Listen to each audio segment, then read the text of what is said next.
What's up YouTube, Shadow here, and welcome back to another Dark Souls 2 video, and this time we are showcasing the Fume Ultra Greatsword. So welcome to the weapon showcase.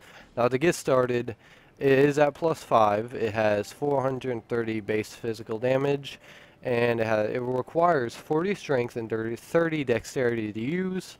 It has S scaling and strength and a D in dex, so that S scaling is fucking amazing. It gives us a lot more attack with the weapon. It also does 60 poise damage, but weighs 28 pounds. You can see I have 198 scaling damage added on to 430, and I have the Ring of Blades on, so total of 628 for the attack rating. Not too bad. That's pretty nice. Now, something really cool about this weapon, this is the L2 attack. It has an L2 attack, yes, and it blocks and it goes into a counter attack, which is pretty fucking awesome. And it works very well.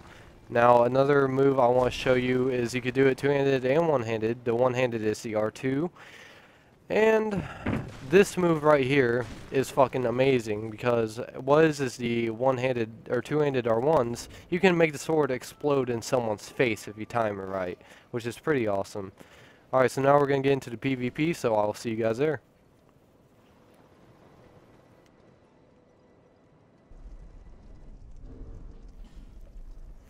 Okay guys, so welcome to the first fight. Now in this fight you're going to see me near the end. When I finish them off, you're going to see me utilizing the two-handed R1s. Now to get more into detail with it, you can hit R1 two-handed and then wait for a good 2 seconds and have them walk into it and then hit again to have it blow up in their face. It's a very useful move, one that you need to utilize with this weapon. You can basically fish people into it. It's really nice.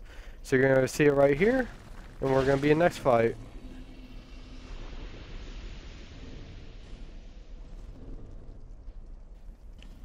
Okay, so the next two fights are still the same opponent using the Demon's Grey Hammer. And the reason I put these videos first is because it shows this weapon as best. Now in these next two fights you're going to see me win using the L2 and R2 one-handed block counter attack combo. It's very fucking useful. You've got to use it. It's really fun to use and it saves my life in both these fights, as you'll see. Block, hit. And if you paid attention to how much health I lost, that's a Demon Grey Hammer, I'm guessing upgraded and infused with magic, and it barely did anything. This sword is actually a very good shield, and it's amazing. So you're going to see it again. So when it happens, pay attention to the health. They'll be near the end of the fight. But you can see with two ultra weapons, it's a much more fair fight. And you're not really put at a disadvantage, but I'm going to get into that later because there is a problem. There are a good couple of cons with this weapon that we need to get into that you need to know if you want to try this weapon out. But you see it's doing fairly decent damage. He gets a backstab there, puts the pressure on me, loses mostly all my health, but you're going to see try it right there, but he didn't go for it. He dodged out, which was smart on him. And here we go. He's going to attack, and then right here, boom. Saved my life and got me to win. Very nice.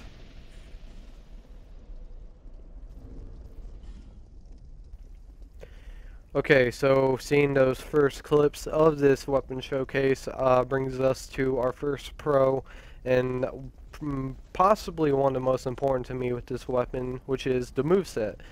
It's very varied. It has a bunch of different combos, and that's something that is always needed, especially to avoid parries, and in the end it's going to help you win a lot easier if your opponent is not sure which attack you're going to do next. It's going to allow you to be able to hit him more and have him opened up to your attacks, so that's always nice. But with that said, it's more up to the player to utilize the moveset.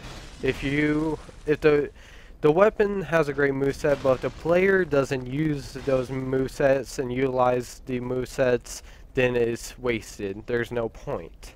and you're gonna be more susceptible to parries anyway. I'm talking to spammers mostly, but yeah, so it's up to the player. Also, another very good pro about this weapon is its stagger. It has a high stagger point damage for each hit, which is 60 for each hit. And especially people like him, wearing no armor, you can basically stun lock him because it has such a high stagger rate. So that's always nice as well. And the third pro, of course, would be the damage, and that also has to do with scaling of the weapon, which is in this pro. The strength scaling is at an S. That's fantastic, especially for strength builds. If you are running a pure strength build, this is something you need to pick up and try it. Especially, it only requires 40 strength. My character I'm using in these videos have 50. The reason I went up to 50 is so I can get that extra scaling damage, and you can go even higher. If I had 60 strength, that'd be much more scaling damage added. If I had 70 strength, that's even more scaling damage. So what the attack rating I have with this weapon is not the attack rating everybody will have, especially for pure strength builds who have much higher strength level than me. So that is very good. Now, word of caution, there is a con. If you want to infuse this weapon, which you can infuse it, your S scaling and strength is going to drop to a B, and your dexterity scaling is going to drop from a D to an E. So you're going to lose your scaling, but you gain elemental attack. So that's something that you have to decide if it's worth it or not. For me, because I had so much strength points into strength, I said, no, that's not worth it. Keep it pure physical and keep that S scaling. So that's why I chose. I did at first put fire on it and tried it by seeing that it took scaling down from an S to a B. And I seen in each hit, I wasn't doing as much. So keep that in mind. Now you can infuse this weapon with Macduff at his workshop with a stone, a fire drake stone, or a magic stone, what have you. But you cannot enchant this weapon. You cannot use spells or resins to enchant this weapon. So keep that in mind.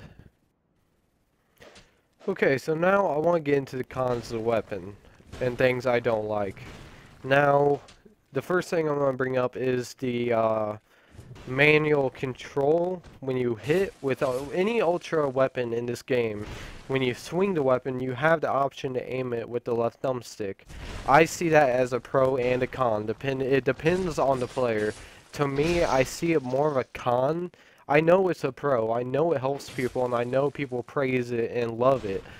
I do not. Because a lot of times you're going to see like me swing and all of a sudden my guy is just going to completely turn around and stab behind him and leave me open for a backstab. That happens a lot because I just don't like the manual control. It is useful, I will say that, but I've used a lot of ultra weapons in showcases and playing around with them, and I just can't get the hang of the manual control. It's very hard to like understand and get the hang of, because sometimes if you swing and then pull the stick all the way back behind you, you're going to go all the way around. And if you do the same thing other times, you're only going to go maybe a couple of inches to the side. It's very confusing, and it's kind of hard to use for me. But it is a pro too, because I know it does help people. So the next con would be the fact that yes, it is a powerhouse, but it's an ultra weapon, and ultra weapons are slow, period. They have very slow swings, and they leave people opened up. In this game, you can have katanas, and this is most of the players on Dark Souls, katana or rapier users. They upgrade the shit out of it all the way max, they put a good infusion on it, and they enchant it with a spell to have max damage, and maybe even have Ring of Blades on. What do they have then? They have power and speed. Because you're using this weapon, you have to understand you have the power, but you don't have the speed. So you're automatically put at a disadvantage to most of the players in this game. So with that said, it is a great weapon, but I just really wish players would change it up and use variety instead of using things that are kind of cheap, but is what it is and we can't change it. But the last fight's coming up right after this, so the overall sum of this weapon up, great moveset, excellent, great attack, great poise damage, but the cons can kind of bring it down by a lot, so it's going to take time to learn and all that good stuff, but it's a great weapon, so I highly recommend you try out. So remember to like, comment, subscribe for daily Bloodborne and Dark Souls content, and I will see you in the next video.